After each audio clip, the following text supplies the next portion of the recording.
ونصلي ونسلم على سيدنا ومولانا محمد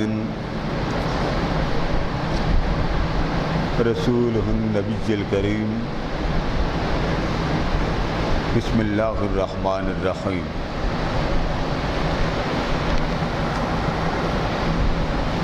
اللهم صل وسلم على سيدنا ومولانا محمد وعلى آله وصحبه وبارك وسلم.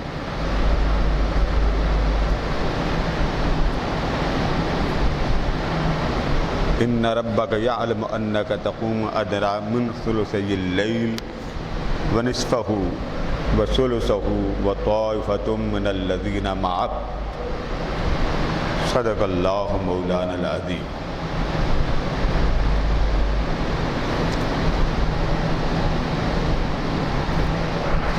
ایک نمبر کم کر دو. معزز حضرات گرامی،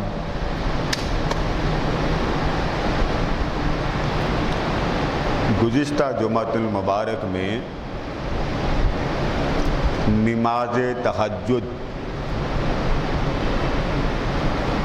اس پر میں نے تھوڑی سی تمہید آپ کے سامنے گوشے گزار کی. ہر نبی تہجد کا عادی رہا ہے.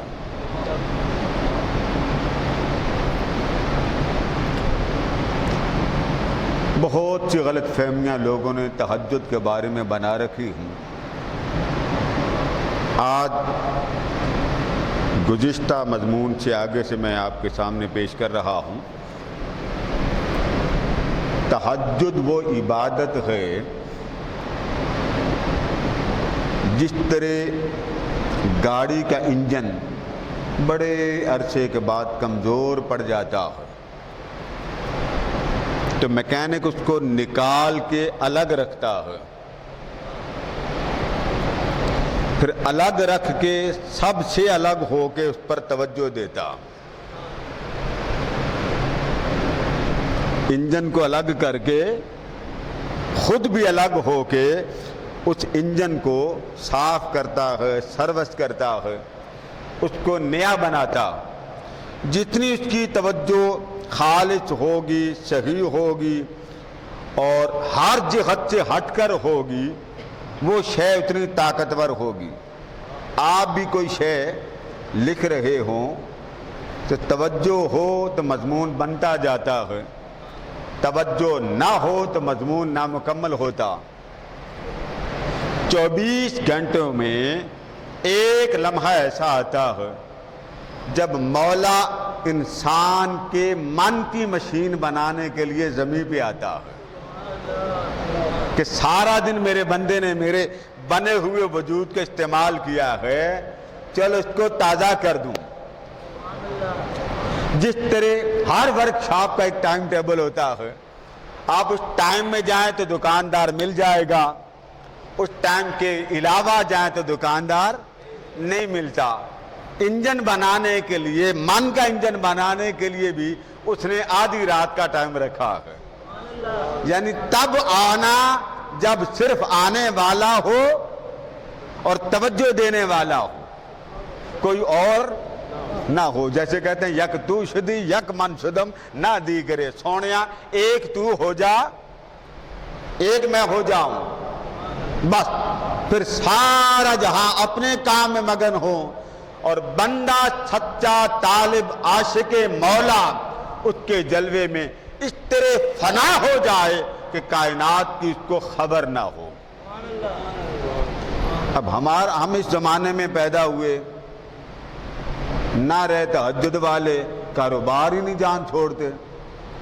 جب آپ جتنا ذوق روح کو دیتے جائیں گے، کھانا زیادہ کھانے کا مزہ لیں گے، روح کھانے پہ راضی ہوگی. کاروبار کی طرف روح کو لگائیں گے، کاروبار پہ روح راضی ہوگی. وہ لوگ جو تھے ان میں ایک صحابی صبح نوجوان صحابی صبح آقا علیہ السلام کی بارگاہ میں حاضر ہوئے. نام تھا ان کا حضرت زید بن حارثہ. یہ وہ صحابی ہیں کہ جب حضور اکرم صلی اللہ تعالیٰ علیہ وآلہ وسلم طائف میں گئے تو جب طائف والوں نے آپ کو پتھر مارے تو یہ ساتھ تھے، یہ ساتھ تھے، 70 کلومیٹر دور ہے مکہ سے، اور آقا دو جہاں علیہ السلام کو پتھر کھاتے دیکھا تو سوچ لیا تھا جس نبی کو پتھر کھاتے کھاتے محبوب کی یاد نہیں بھولی، کیوں نہ میں بھی اس محبوب کا حقیقی عاشق بن جاؤں۔ یہ وہ صحابی ہیں۔ صبح صبح آئے تو آقا علیہ السلام نے فرمایا کیف اصبحت یا زید، اے زید رات تو نے بسر کی ہے، بس اتنا بتا تیری شب کیسی گزری۔ راتیں آپ بھی بسر کرتے ہیں نا، فکروں میں، چکروں میں، مکروں میں۔ کسی کا بیڑا غرق کل کرنا ہے، صبح ہو لینے دیں، بیڑا غرق کر کے رہنا۔ کسی کا ستیہ ناش کرنا ہے، صبح ہو لینے دیں، بیڑا غرق کر کے رہنا۔ فلاں نے بیٹی کا رشتہ نہیں دیا، بس صبح ہو لینے دے، ایک فون کی مار۔ فلاں نے میرے کاروبار کا پروفٹ لاس کیا، بس صبح ہو لینے دیں۔ ایک وہ ہے جس کے بارے میں آقا نے فرمایا صرف اللہ کی مخلوق پر اچھا گمان کر لے، اللہ اسے فرش سے اٹھاتا ہے، عرش پہ لا کے بٹھا دیتا۔ ایک وہ ہے، ایک ہماری سوچ ہے پاکستانیوں کی۔ تو فرمایا زید تیری صبح کیسی ہوئی؟ اب عربی ترجمہ تو میں آپ کو سنا دیتا ہوں، عربی عبارت کیا سنانے وقت نہیں ہے، تو عرض کرتے ہیں آقا اصبحت مؤمنا کاملا، میں نے صبح اس حال میں کی ہے کہ میرا من، میرا تن مومن بھی تھا اور مومن کامل بھی تھا۔ مطلب یہ کہ میرا من نہ غلیظ سوچ کی طرف جاتا ہے کہ برا سوچوں، نہ ہی کسی کا کردار داغدار کرنے کے پلان بناتا ہے کہ میں یہ کروں۔ آقا نے پوچھا تیری صبح ایمان والی کامل کیسی ہوئی؟ عرض کرتے ہیں آقا صبح ہوتی ہے نا، جب صبح میں مولا کے عشق میں پیاسا ہو جاتا ہوں، اس کی یاد میں پیاسا ہو جاتا ہوں، اس کی چاہت میں پیاسا ہو جاتا ہوں، اس کے جلوے میں پیاسا ہو جاتا ہوں، اس کی تڑپ میں پیاسا ہو جاتا ہوں، اس کی رغبت میں پیاسا ہو جاتا ہوں کہ محبوب دن کے اجالے میں نظر نہیں آتا، اب رات کا انتظار کروں کہ تنہائی ہو اور وہ حجاب ہٹائے، جلوہ دکھائے، کیونکہ دن کے اجالے میں محبوب ملا نہیں کرتے، اور دن کے اجالے کے ملنے کا مزہ بھی نہیں آتا۔ ایک آپ کو یہ حوالہ دیا، ایک قرآن سے دے دیتا ہوں۔ معراج ہوئی، اللہ نے معراج پہ کب بلایا؟ دن کو یا رات کو؟ محبوب آجا، ملتے ہیں۔ مولا کہاں ملتے ہیں؟ فرما فرش پہ نہیں ملنا۔ لوگ گلے کرتے ہیں، آج عرش پر ملتے ہیں جہاں کوئی دیکھنے والا نہ نوری ہو، نہ کافوری ہو، نہ خاکی ہو، نہ آبی ہو، بس ایک ہو دیکھنے والا، ایک ہو دکھانے والا، بس ہم دو ہوں اور تیسرا وہاں جا کے اللہ پاک نے فرمایا تھا جب آقا دو جہاں لا مقام پر گئے، براق بھی پیچھے رہ گیا، رف رف بھی پیچھے رہ گیا، تخت بھی پیچھے رہ گیا، اور جو نور کا حالہ اینڈ پہ لینے آیا تھا اس نے بھی اینڈ پہ کہہ دیا سونیا اس نور کی تاب آپ کے اندر ہے، میرے اندر کوئی نہیں، آگے آپ جائیں۔ تو وہاں بلایا جہاں نہ کسی کے اپروچ، نہ کوئی پہنچ سکے، نہ سائنس اور ٹیکنالوجی وہاں پہنچی۔ بس محبوب اب تو آ جا، بس تیرے میرے ملنے کا مقام وہ جہاں ہے، وہاں ملیں گے۔ اور وہاں آپ کو پتا نا اندر کی بات، جب دو سربراہان مملکت آپس میں ملتے ہیں تو آپس میں ملنے پر ایک ترجمان ہوتا، وہ باہر آ کے آپ کو بریکنگ نیوز دیتا کہ جی اندر دو صاحبان مملکت ملے ہیں، یہ آپ کے خلاف بات ہوئی ہے، آپ کی حمایت میں بات ہوئی، آپ کا بیڑا غرق کرنا یا کھانا خراب کرنا، یہ اندر بات ہوئی ہے۔ تو اندر یہ بات ہوئی ہے، اور انشاءاللہ اس بات کا جو اگلا ریاکشن ہے وہ آپ کو بعد میں پتہ چل جائے۔ یہی ہوتا ہے نا، میری بات کا برا نہ منائیے، یعنی آپ کا جو کیا اس کو کہتے ہیں پریس کرنے والا شکنجا، اس کی بات ہوئی ہے اور انشاءاللہ معاملہ طے ہو جائیں۔ اندر کی بات مترجم بتاتا، اندر کی بات کون بتاتا؟ عجیب بات دیکھیں، رب ملاقات کے لیے بلا رہا ہے اور محبوب ملاقات کے لیے جا رہا ہے۔ جب ملاقات کا وقت آیا تو نہ جبریل تھا، نہ رف رف تھا، نہ تخت تھا، نہ بقع نور تھا۔ اب اللہ پاک سے بندہ پوچھ سکتا تھا باری تعالیٰ تیری اندر کی خبریں کون دے گا؟ فرمایا خبریں دینے والا میں ہوں، میں بتاؤں گا مجھے دیکھتا کیسے تھا۔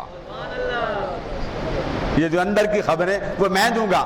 جب قرآن اللہ کی خبر بن کے آیا، قرآن اللہ کی بریکنگ نیوز ہے نا، اللہ کا کلام ہے نا، جب اللہ نے کلام بھیجا نہ جبریل کا نام تھا، نہ بقع نور کا نام تھا، نہ نفرف کا نام تھا، نہ تخت کا نام تھا، بس اتنا نام تھا۔ ایک محبوب بلایا گیا، دوسرا موجود تھا، وہ اسے دیکھ رہا تھا، یہ اسے دیکھ رہا تھا۔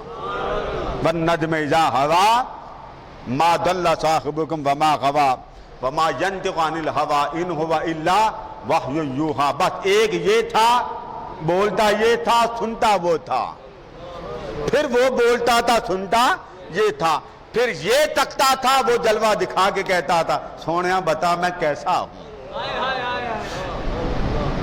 یہ جو لمحات تھے جو صحابہ کو ملے، ان کو آدھی رات کو تجلیات بھی نظر آتی تھی۔ اب تو کبھی کہیں کہیں نظر آتی ہے، شب قدر میں کسی کو نظر آ جائے، لیلۃ القدر میں نظر آ جائے، شب برات میں نظر آ جائے، کسی رات میں وقت بنے ہوں تہجد کے لیے اٹھیں تو کبھی کبھی وہ انوار کی جھلک نظر آتی ہے۔ مکہ اور مدینہ اس لیے وہاں دل بڑا لگتا ہے، وہاں ملائکہ بڑے اترے، ان کے آنے جانے کی اتنی بہار رہی ہے کہ اب وہاں نور کا اتنا پرتاؤ ہو گیا، جو بھی کالے دل والا جاتا ہے مکہ مدینہ سے اجلا کر دیتا ہے۔ اس لیے میں نے کہا کہ انبیاء کے بعد ان کے وارث ہوتے ہیں صحابہ ہوتے ہیں۔ تو زید بن حارثہ کو آقا نے پوچھا اے زید تیری صبح کیسے ہوئی؟ عرض کیا آقا دن ہوتا ہے میں اداس ہو جاتا ہوں، جیسے کچے عاشق اداس ہو جاتے ہیں نا، رات کو فون کرتے ہیں، ساری رات نہ سوتے ہیں نہ سونے دیتے ہیں، موبائل پر نیٹ پر لمبی کال پیکج کر لیتے ہیں۔ وہ ماں باپ بھی پریشان ہوتے ہیں، گھر میں محلے دار بھی پریشان ہوتے ہیں کہ لڑکا چھت پہ چڑھا ہوا خیر تو ہے، بھائی رات کے ٹائم تو کام تو ہوتا نہیں، میٹرک فیل ہے، چھت پہ چڑھا ہوا، اللہ خیر کرے۔ اللہ نے فرمایا محبوب بس ملیں گے شب کو، اور شب کے وقت اپنے جلوے کی جھلک رکھی، 5 وقت کی نمازیں ان کا الگ مزہ رکھا، اور مکھڑا دکھانے کے لیے وقت تہجد الگ رکھا۔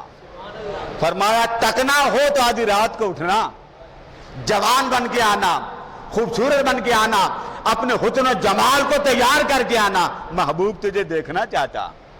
یہی وجہ بار بار آقا نے فرمایا لوگوں ہر رات کو وہ لامکان چھوڑ کر تمہارے پاس آتا، تم کیوں نہیں اٹھتے؟ وہ عرش چھوڑ کے آتا ہے، تم فرض کیوں نہیں چھوڑتے؟ وہ ہاتھ پھیلا کر کہتا الا من مستغفرن، ہے کوئی بخشش مانگنے والا؟ بخشش لے کے آیا ہوں۔ الا من مسترزقن، ہے روٹیاں مانگنے والا، کھانا پینا مانگنے والا؟ میں کھانا وہ لایا ہوں، دوبارہ تمہیں بھوک نہیں لگے گی۔ شفا وہ لے کے آیا ہوں، دنیا کے ٹیبلٹ میڈیسن لینے کی تمہیں ضرورت نہیں ہے۔ ہماری کسی میڈیکل سٹور پہ چلے جائیں، ایک سے ایک بڑھ کر میڈیسن، صرف سر درد کی دوائیاں آپ لسٹ پڑھ لیں۔ یہ ہمارے ماشاءاللہ حافظ بشیر صاحب اللہ ان کی عمر دراز کرے، کتنی میڈیسن کھا بیٹھے ہوں گے، یہ سامنے بیٹھے ہوں۔ ہمارے لوگ کہتے ہیں نا پھاک کا پھاک کھا لیا شفا نہیں ہوئی۔ صحابہ کرام میڈیسن کے بغیر زندہ نہیں تھے، وہ جلوے کی خاطر زندہ تھے۔ بس حضرت انس فرماتے میں آقا کریم کی بارگاہ میں آیا تو حضور کے چہرہ انور کو اول تو ہم دیکھتے ہی نہیں تھے، کیونکہ جمال محبوب خدا کی تجلی اتنی پڑتی تھی کہ آنکھ جلوہ حق کی تجلی برداشت نہیں کرتی تھی۔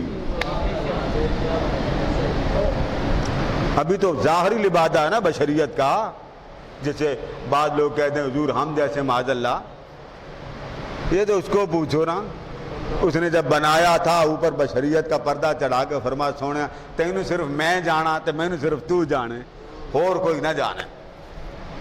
تو وہ جو انوار الہیہ ہیں اس کا اظہار بوقت تہجد ہوتا. اسی لیے حضرت زید بن حارثہ کو پوچھا کیف اصبحت یا زید، اے زید تیری صبح کیسی ہوئی؟ آقا میری صبح اصبحت مؤمنا کاملا، آقا صبح میں نے کی ہے ایمان کامل کے ساتھ کی. تو آقا کریم نے فرمایا ہر شے کی کوئی دلیل ہوتی ہے، تیرے ایمان کی دلیل کیا؟ ہر شے کی کوئی دلیل ہوتی ہے. اب ہمارے سے کوئی پوچھ بیٹھے آپ مومن ہیں، مومن ہونے کی دلیل دیں تو کیا خیال ہے؟ میرے خیال ہے ساری پاس ہو جائیں گے. کاروبار میں ہم غرق، اولاد کی محبت میں ہم غرق، لینے دینے میں کاپیاں بنائی ہیں نا موٹی موٹی، قادری صاحب کو بھی دینا ہے، 1000 دیا تھا 2 لینے. لالچ ہے نا. اللہ کے گھر میں بیٹھے بابا سچی بات کرنا، میں سچ کر رہا. میں اس لیے شادیوں میں نہیں جاتا اور میں اکثر کہتا ہوں لوگوں کتابیں دو، لوگوں اس رسول کا پیغام دو. بچے تو ہو ہی جانے اس بیچارے کو جس کو سلامیاں دے رہے ہیں آپ. شادی کا مقصد صرف یہ تھا کہ عورت کو مصطفیٰ کا عاشق بناتے، اس کو حضور کی محبت دیتے. اس لیے فرمایا جب میاں بیوی شادی کر لیتے ہیں تو مرد اور عورت کا ایمان مکمل ہو جاتا ہے. کیا ہو جاتا ہے؟ بولیے ذرا میٹھے میٹھے لبوں کو ہلائے نا. ایمان مکمل کا مطلب یہ کہ اب اس کی بات اس کی ہوگی اور اس کی بات آپ لیتے ہیں. ایم اے پاس وہ ہوتا ہے میٹرک فیل، کیا پڑھائیں گے آپ؟ یا لڑکا ڈبل ایم اے ہوتا ہے، ایم فیل ہوتا ہے. لڑکی میٹرک ہوتی، کیا پڑھائے گی وہ دین آپ کو؟ ہم میں کتنے ہیں جو اپنے بیوی کو جا کے اللہ رسول کی بات بتاتے ہیں؟ کوئی بھی نہیں. تو کیا ہم مجرم نہیں ہیں آقا کریم کے؟ دکان کھولنے کا کوئی تجربہ قرآن میں نہیں ہے لیکن آپ کو دکان کھولنی آتی. پیسے لینے کا کوئی قرآن میں ذکر نہیں ہے. آج حافظ صاحب پریشان نہ ہو جائیں لیکن آپ کو کاروبار آتا. لینے دینا شادی میں کتنا کیسا، یہ سارے کاروبار قرآن میں نہیں ہے لیکن آپ کو یہ بھی آتے ہیں. موبائل میں آئی لو یو کہنے کا میسج قرآن میں نہیں ہے مگر یہ سارے میسج کرنے آتے ہیں. ایجوکیشن بچوں کو کتنی دلانی ہے، ٹرانسپورٹ کی فیس کتنی ہے، اسکول کی فیس کتنی ہے، بچے نے یہاں سے وہاں تک جانا، یہ سارا پروگرس آپ کو آتا، یہ سارا پروگرام آتا. یہ ذکر قرآن میں نہیں ہے. بس ایک قرآن میں ہے میرا بن کے رہنا، کسی اور کا نہ بننا. اور ہم کس کے بن گئے؟ تو زید بن حارثہ نے فرمایا آقا اگر آپ مجھ سے میرے ایمان کی علامت پوچھتے ہیں، علامت پوچھتے ہیں تو آقا میرے ایمان کی علامت یہ ہے کہ رات کا وقت ہوتا ہے وہ پردے ہٹا دیتا ہے، مجھے بٹھا لیتا ہے اور مجھے بٹھا کر کہتا بول بندے لب تو ہلا تو مجھے کیا کہنا چاہتا. ہر رات وہ کیفیت ملتی ہے، ہر شب وہ آتا ہے اپنی محبت والا جلوہ میرے سامنے کرتا ہے. پھر مجھ سے بولا نہیں جاتا، محبوب سے کیا بولوں. تو آقا کریم نے جب یہ بات سنی فرمایا عرفتا فاستقم، اے زید تو عارف ہو گیا. عارف کا معنی ہوتا ہے پہچان گیا. ہمارے ہاں عارف سے تعارف بنا، عارف تعارف. اب تو پہچان گیا، اب اس کیفیت کو جما کے رکھ. لوگ مرید ہوتے ہیں، بڑے مرید، یہاں جتنے بھی بیٹھے ہیں اللہ ماشاءاللہ بابا مجھے معاف کر دینا، میں اٹیک نہیں کہہ رہا، میں ایک پیار کی چٹکی کاٹ رہا ہوں. ہم میں کتنے ہیں جو تہجد نہیں پڑھتے؟ اور ایک یہ جو غلط فہمی ہے کہ تہجد کے لیے سونا لازم ہے، یہ بہت بڑی غلط فہمی. اکثر لوگ اس غلط فہمی کا شکار. وہ سمجھتے ہیں جی سو گئے تو تہجد نہیں ملتی اور تہجد لینے کے لیے سونا شرط ہے. کرے کیا؟ فیصلہ آپ کر لیں. یہ قول کہ جی تہجد پڑھنے کے لیے سونا لازم ہے یہ فرمان رسول ہے ہی نہیں. آپ نے عشاء پڑھی، آپ کو ایسے تھوڑی سی غنودگی آ گئی، آپ کی تہجد شروع ہے. سونا شرط. یہ جو آپ مغرب کے بعد 2 نفل پڑھتے ہیں، پھر آپ عشاء کے بعد 2 سنتیں پڑھتے ہیں، پھر 2 نفل پڑھتے ہیں، پھر عشاء کے 3 وتر پڑھتے ہیں، پھر آخر میں 2 نفل پڑھتے ہیں، ان کو ائمہ نے بیان کیا. آقا علیہ السلام کا معمول تھا 4 رکعت آپ گھر میں ادا کرتے. جیسے عصر کی نماز کے وقت 2 نفل آپ گھر ادا کرتے تھے، جس کے محدثین نے بیان کیا وہ خاص ہیں آقا علیہ السلام کی ذات کے لیے، وہ امت کے لیے نہیں۔ جیسے بعض چیزیں نبی کے لیے خاص ہے مگر امت کو اجازت نہیں۔ آپ عصر کے وقت 2 نفل پڑھتے تھے، گھر میں پڑھتے تھے، وہ کیوں پڑھتے تھے؟ واللہ عالم بالصواب، خاموش، ہمیں حکم نہیں۔ ہمیں فرما خبردار عصر کے بعد کوئی نماز عصر کے علاوہ اور نماز نہیں پڑھنی۔ عشاء کی آپ پڑھتے تھے 4 رکعت گھر میں جا کے، باقی نماز بھی گھر ہی پڑھتے تھے، اور امت کو منع تھا فرض پڑھو باقی ساری گھر نماز جا کے پڑھو۔ اب مشکات شریف کی آپ روایت پڑھیے، صحابہ فرماتے جب رمضان و مبارک آتا تو آقا علیہ السلام جماعت کرواتے، نماز تراویح پڑھاتے، تو حضور کی عبادت پڑھانے، نماز پڑھانے اور قرات کی کیفیات میں ہم اتنے غرق ہو جاتے، رات گزر جاتی مزہ ختم نہ ہوتا۔ کون جماعت کروا رہا؟ ارض و سما کا مالک، جسے عرش والا سنے، جس کے بول عرش والا قبول کرے، جس کے بول کو سننے کے لیے ساری کائنات ترسے، سونیا بول تو صحیح۔ فرماتے ہیں رات بسر ہو جاتی، ہمیں ڈر لگتا کہیں وقت سحر بھی نکل نہ جائے، تو آقا علیہ السلام سلام پھیر کے فرماتے اب تم گھروں میں جاؤ اور سحری کر کے آؤ۔ اب گھروں میں جاؤ سحری کر کے آؤ۔ اب بتائیے یہاں صحابہ سوئے ہیں، ایک بات آپ کے نبی نے کہی کوئی نہیں، آپ کیوں اماموں کو بدنام کر دیں؟ ایک قول کہتے ہیں کہ امام اعظم کا قول ہے لیکن حقیقی نہیں، بعض نے اس کو مکروہ کہا ہے، دلیل کوئی نہیں۔ کیوں کہا ہے؟ واللہ عالم بالصواب۔ مگر یہ یاد رکھ لیں تہجد کے لیے سونا ایک بندہ کاروباری ہے، 11 بجے آیا، 12 بجے آیا، وہ 2 نفل پڑھے، اس کے 2 نفل تہجد ہوں گے، اس کے 2 نفل تہجد ہوں، اور سب نبیوں نے پڑھی۔ 3 طریقے ہوتے تھے ان کے پڑھنے کے۔ بعض لوگ بڑے مجبور ہوتے ہیں، وہ پہلی شب نماز پڑھ لیتے ہیں، ساری پڑھ لیتے ہیں اور نفل بھی پڑھ لیتے ہیں۔ امام غزالی نے اس پر یہ ترتیب لکھی کہ وہ مغرب کے وقت ریڈی ہو اور تیار ہو کے مغرب کے بعد مسجد میں بیٹھے، اللہ پاک کی محبت کے وہ کلمات ادا کرے، وظیفہ پڑھے جو وہ پڑھ سکتا ہو، اور عشاء پڑھے، اس کے بعد 2 نفل پڑھے، گھر آ جائے۔ معمول بعض لوگوں کا معمول ہوتا تھا پہلی شب سو جاتے تھے، اٹھتے نفل پڑھتے پھر سو جاتے۔ وہ جو اس وقت کا سونا ہوتا ہے وہ اس بندے کے لیے انوار الہیہ کی زیارت ہوتی ہے۔ بعض لوگ رات کا پہلا پہر سو جاتے ہیں، اذان سے آدھا گھنٹہ پونا گھنٹہ پہلے اٹھ جاتے ہیں، پھر نماز فجر پڑھ کے آرام کر لیتے ہیں۔ آقا علیہ السلام کا معمول مبارک یہ تھا، پہلا وقت آرام فرماتے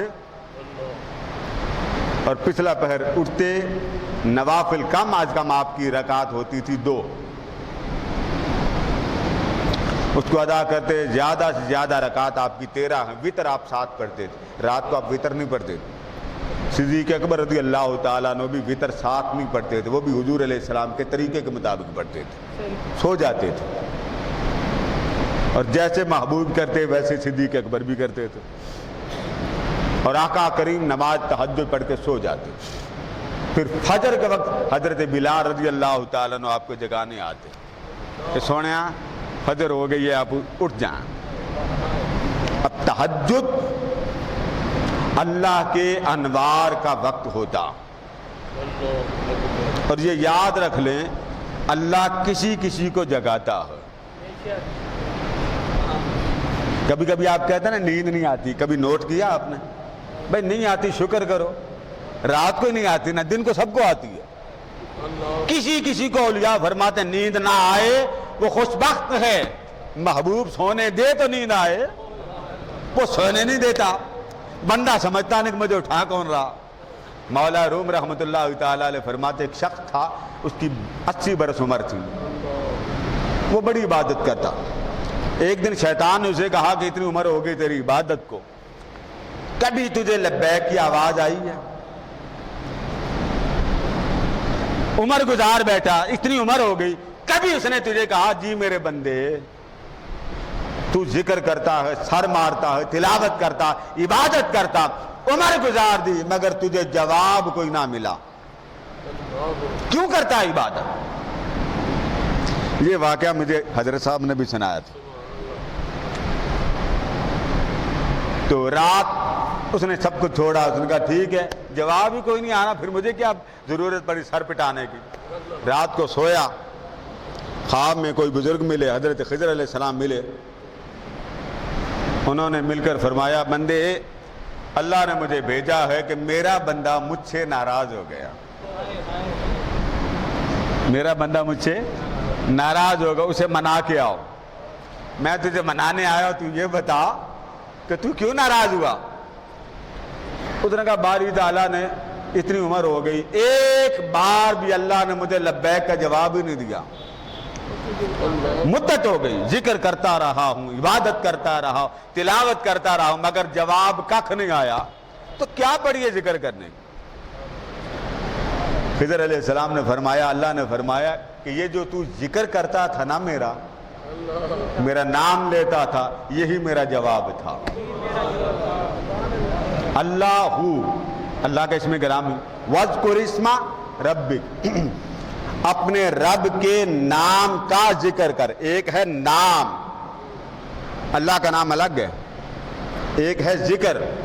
آگے پر ذکر کی اقسام بن جاتی ہوں. وَاذْكُرِ اسْمَ، تو یاد کر. یا اللہ کس کو یاد کر؟ فرمایا نام کو. یا اللہ کس کا نام؟ فرمایا ربک، اپنے رب کے نام. فرمایا یہ جو اللہ لوگ بڑی بحث کرتے ہیں جی یہ کہاں لکھا ہوا؟ تو اللہ نے فرمایا کہ تو میرے نام کا ذکر کر. تو اللہ کے نام ختم ہوں؟ وہ تو ختم ہی نہیں ہوتے. وہ کئی ہزار مفسرین نے بیان کیے، جتنے اللہ کے اسماء گرامی صفات اتنے رسول اللہ کے بھی اسماء گرامی ہیں. نام دونوں کے برابر رکھے. جس طرح اپنا نام ذاتی ایک رکھا اور اس میں کوئی نقطہ نہیں ہے. آپ یہ دیکھ لیں اللہ کا نام کہیں لکھا ہوگا، اللہ کے اوپر دیکھ لینا نقطہ ہے. اسی طرح اس نے اپنے محبوب کے اسم گرامی کے نام میں بھی نقطہ کوئی نہیں رکھا. اس نے کہا میرا نام بھی بے نقطہ ہے، تیرا نام بھی بے نقطہ. فرمایا وَاذْكُرِ اسْمَ رَبِّكَ، اپنے رب کے نام کو جپ. تو فرمایا بندے، اللہ فرماتا تو میرا ذکر کرتا تھا نا، یہ ذکر ہی میری لبیک تھی. اور جہاں تک یہ رہ گیا کہ تجھے قبول کیا کہ نہیں، اللہ فرماتا کہ بندے کتنے لوگ ہیں جو دنیا کے کام کر رہے ہیں، میں نے کسی کو نہیں بلایا. جب میرا ارادہ ہوتا ہے تیرے لبوں سے اپنا نام سنوں، میں تیرے قدموں کو اپنی طرف چلا دیتا ہوں. تو تجھے چلانا ہی میری منشا ہے. اگر نہ منشا ہوتی میں کبھی نہ چلاتا.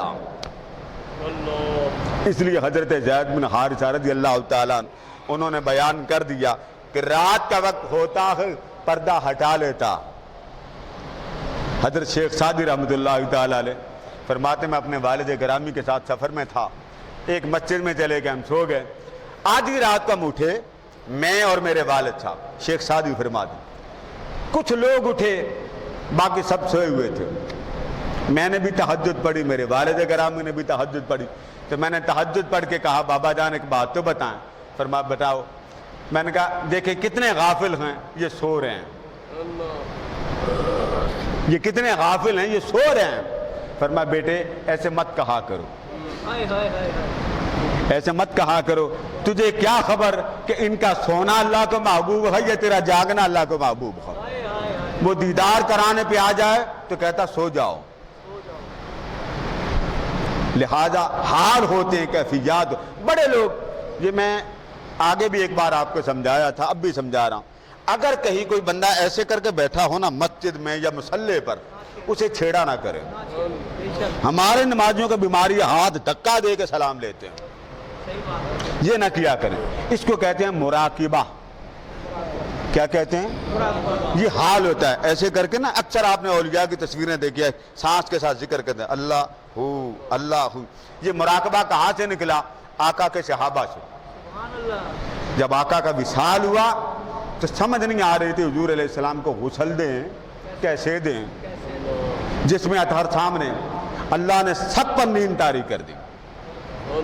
صحابہ فرماتے ہماری تھوڑیاں چینوں کے ساتھ لگ گئیں، کوئی آنکھ کھلی نہ تھی، تو سب کو بیک زبان آواز آتی میرے محمد کے جسم کا کپڑا نہیں اتارنا،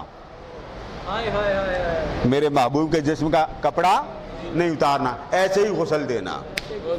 بس اتنا جملہ ہوا، سب کی آنکھ کھل گئی۔ یہ حال ہوتے ہیں، اور ان کیفیات میں ہر سلسلہ طریقت کا اپنا حال ہوتا۔ قادریہ ہیں، مراقبہ سب کا ایک ہوتا، انداز الگ ہوتے ہیں۔ کوئی اپنے شیخ کو سامنے رکھتا ہے، کوئی حضور علیہ السلام کی جالی کو سامنے رکھتا ہے، کوئی مکھڑے مصطفیٰ کو سامنے رکھتا ہے، کسی کا استغراق اتنا اعلیٰ ہوتا وہ لامکا کی نوری مخلوق کو سامنے رکھ لیتا۔ یہ حال ہوتے ہیں، اور حال دل پر سلام لینا ضروری نہیں ہوتا۔ ہمارے کونی مارنے میں بھی تیز ہے، اس کو دھکا مارنے میں بھی تیز، جی سلام علیکم لے لے، بھئی سلام تو سنت ہے، مگر وہ جس سنت پر لگا وہ سب سے بڑی سنت ہے، وہ یار کے ساتھ منسلک ہے، اس کا تعلق اس مولا کے ساتھ، جو مولا کے ساتھ جڑا اسے دھکا مار کے کیوں نیچے لاتے ہیں۔ بڑے بڑے عرفاء نے واقعات بیان کے میں ایک سنا رہا ہوں۔ ایک بزرگ تھے، وہ مراقبہ بہت کرتے تھے، پیچھے ان کا بھتیجا بیٹھا ہوا تھا، بھتیجا بیٹھا، اچانک اس کی نگاہ پڑی پیچھے کہ چچا مراقبہ کر رہے ہیں، ولی تھے، اور اس بچے کے پیچھے حضرت خضر علیہ السلام کھڑے تھے۔ اس نے سوچا چچا جی کو پتہ نہیں چلتا تو میں ان کو ہلا کے کہتا ہوں کہ وہ خضر آئیں سلام لے لیں، سلام کی بات ہو رہی ہے نا، سلام لے لیں۔ خیر وہ کبھی پھر خضر کو دیکھیں، خضر فرمانے لگے بیٹا ان کو بتاؤ نا میں آیا ہوں۔ اب وہ جو چچا تھے وہ مراقبے سے سر اٹھاتے تو بات کہتے۔ بڑی دیر ہو گئی، خضر نے فرمایا اچھا بیٹا میں جا رہا ہوں، میں جا رہا ہوں۔ خضر علیہ السلام چلے گئے، چچا جی مراقبہ سے باہر آئے تو سلام کیا، چچا جان خضر آئے تھے، تو انہوں نے سنا کر دیا، بس ٹھیک ہے۔ ایک مقام پر دونوں چچا بھتیجا گئے، وہاں اس نے عرض کیا حضور خضر آئے تھے، فرما ٹھیک ہے۔ پھر ایک اور مقام پر گئے، بھتیجا بعد نہیں آتا تھا، جب اس نے بار بار تکرار کی چچا جان خضر آئے تھے، فرما تم نے خضر دیکھے؟ جی چچا جی دیکھیں۔ تو آپ نے سارے لوگوں کو اکٹھا کر لیا، فرما اس بچے کا دیدار کرو، اس نے خضر کا دیدار کیا۔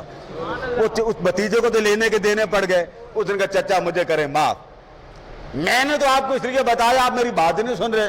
فرما بیٹا ہمارا حال یہ ہوتا ہے کہ جب ادھر لگ جاتے ہیں نا پھر خضر چھوڑ کے جو بھی آ جائے پھر یار چھوڑ کر ادھر نہیں آتے، تم بار بار کر وہ آئے وہ دوبارہ آ سکتے ہیں مگر جلوہ حق دوبارہ نہیں ملتا، وہ لذت دوبارہ نہیں ملتی، وہ کیف میں وہ لذت میں وہ سرور میں جب بندہ فنا ہو جاتا ہے پھر اس کو اپنے حال کی بھی خبر نہیں ہوتی، تو وہ جلوہ تحدث کا نصیب ہوتا۔ اس سے آگے انشاءاللہ اگلے جمعے کو وما علینا الا البلاغ۔